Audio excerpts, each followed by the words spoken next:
Well, hello again, sports fans. I've decided to do another comparative test between the Overlord and the ProTrack, but this time I'll be focusing on the video feed coming from the Overlord. As you can see, I've modified the front of my Overlord antenna to give me shallower overlapping beams on the front of the antenna.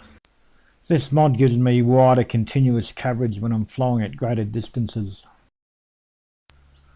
So the plan is to follow roughly the same course as the previous flight, which involves flying south 7 kilometres, hopefully avoiding the dead zone that's close to the mountain to the west, which is on the right of the graphic on the screen.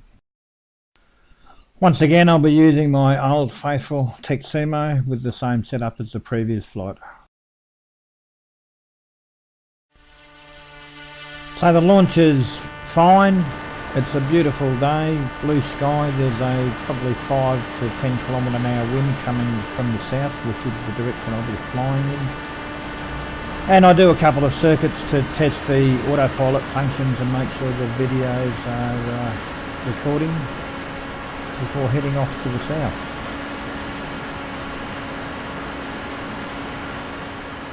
So everything seems to be fine. The ProTrack is tracking the model through the sky. Both video feeds are coming through nice and clear and the video recorders seem to be working.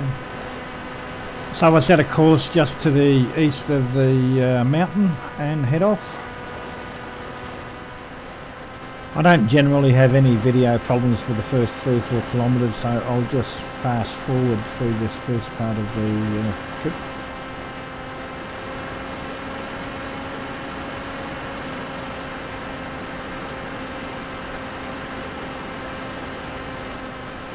So I'm just coming up on 2 kilometres here, and I've overlaid the video feed from the Overlord and the ProTrack over the top of the high definition from the Mobius nose cam. I'll be flying exclusively from the Overlord feed and adjusting the alignment of the antenna and the course as is necessary to get the best picture.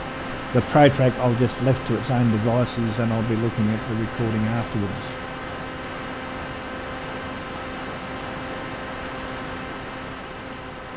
So in this section I'm doing a little bit of exploring to the east of my course just to test the beam width of the Overlord, but both video feeds are fine during this bit, so I've just fast forwarded through it.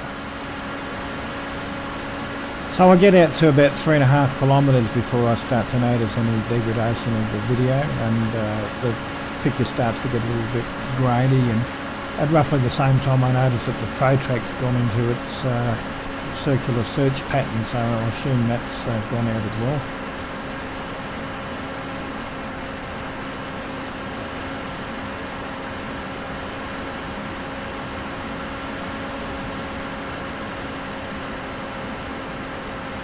I've decided to have a bit of a fiddle with the alignment of the antenna to see if I can get any improvement.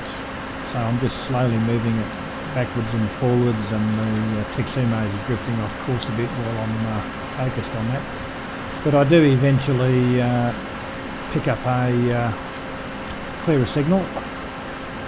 So I leave the antenna alone and start navigating the Teximo a little bit further east to try and explore how wide the beam might be at this point.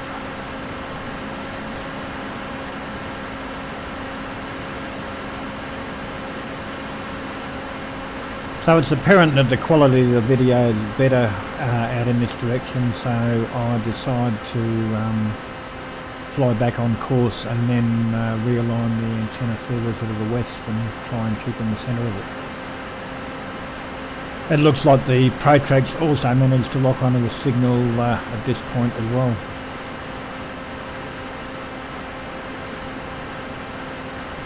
So I rotate the Overlord modified section so that it's pointing more to the west, and as hoped the signal improves and I carry on back on course.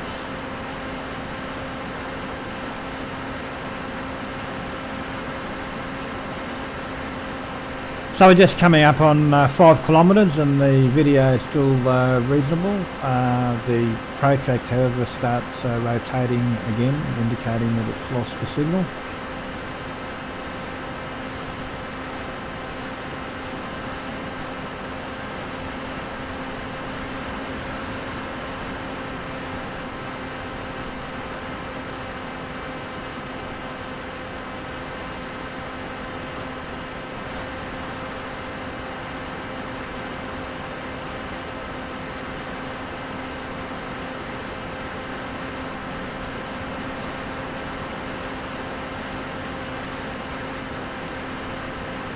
So I'm just coming up on the 6 kilometre mark, and the video is a little bit grainy, but I can still see well enough to spot my 7 kilometre mark up ahead. So I have a bit of a twiddle with the Overlord to see if I can improve the signal at all, and it does come a little bit better.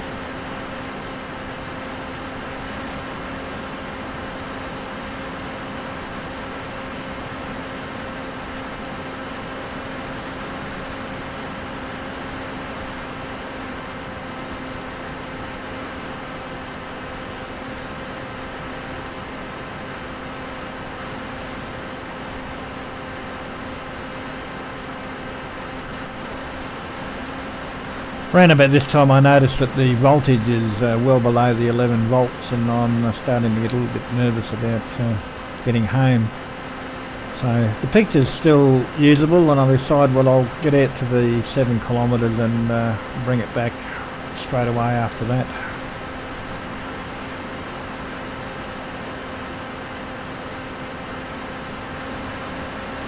I've decided to fly back manually rather than use the return to home function, which brings me back a little bit too close to the mountain.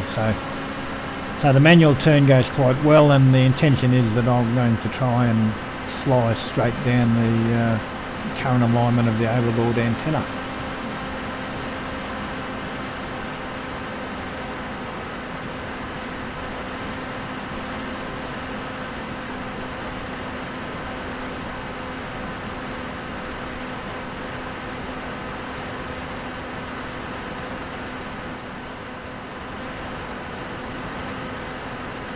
So the video quality remains pretty constant for the next couple of kilometres, so I'll just fast forward through this little section.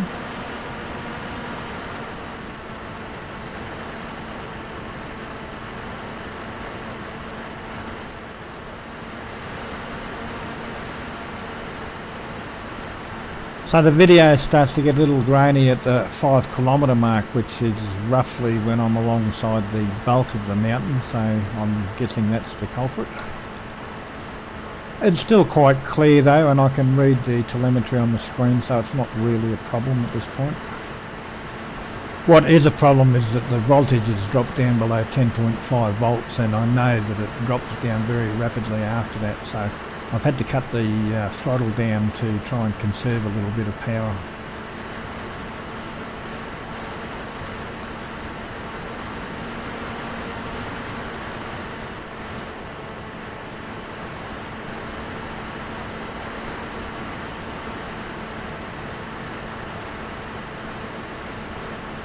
With the lower throttle setting, I'm finding that the tailwind's causing me to wander a little bit, so I slip it into return to home, hoping that that will help me maintain a more direct course and help the battery to last longer.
So I'm still 3 kilometres out when the battery voltage drops down below 10 volts, and I know that I'm in a lot of trouble. So I decide to take it out and return to home and see if I can sacrifice some altitude for some distance and cut the throttle and try and glide down towards home.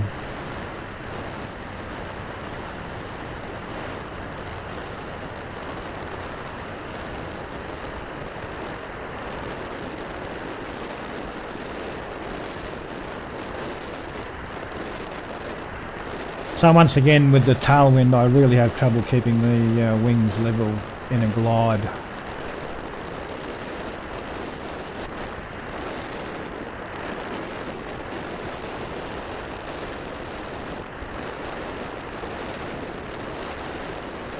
I try adding in a little bit of throttle gradually, but it doesn't help. In fact, I think it does the opposite.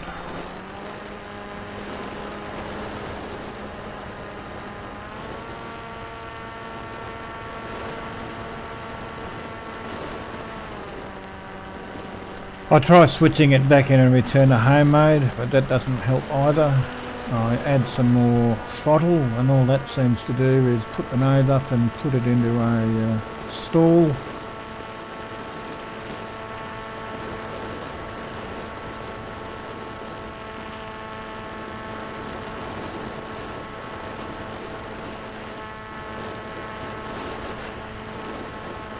So I eventually figure out that I'm just wasting battery flogging the air, so I decide to put it back into manual, put the nose down, cut the throttle back to the bare minimum I can, and cross my fingers.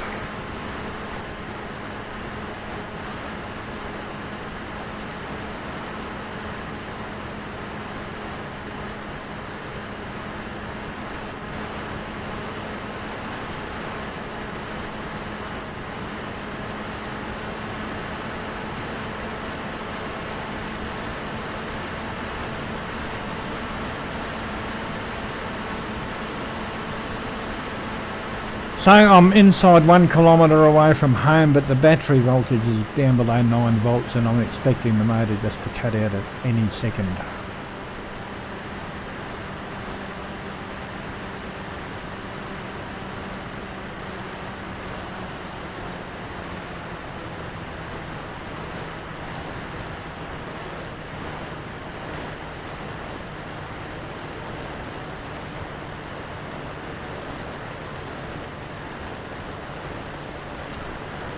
I'm thinking I'll put it down in this paddock here. The grass is pretty short, it shouldn't be too hard, but then I see the road and think, oh well, maybe I can just get across the road, and at this point the motor dies completely and I run out of options, and the best option is not to hit that big tree, so I just put it down in the grass and everything's hunky-dory. There's no damage done whatsoever.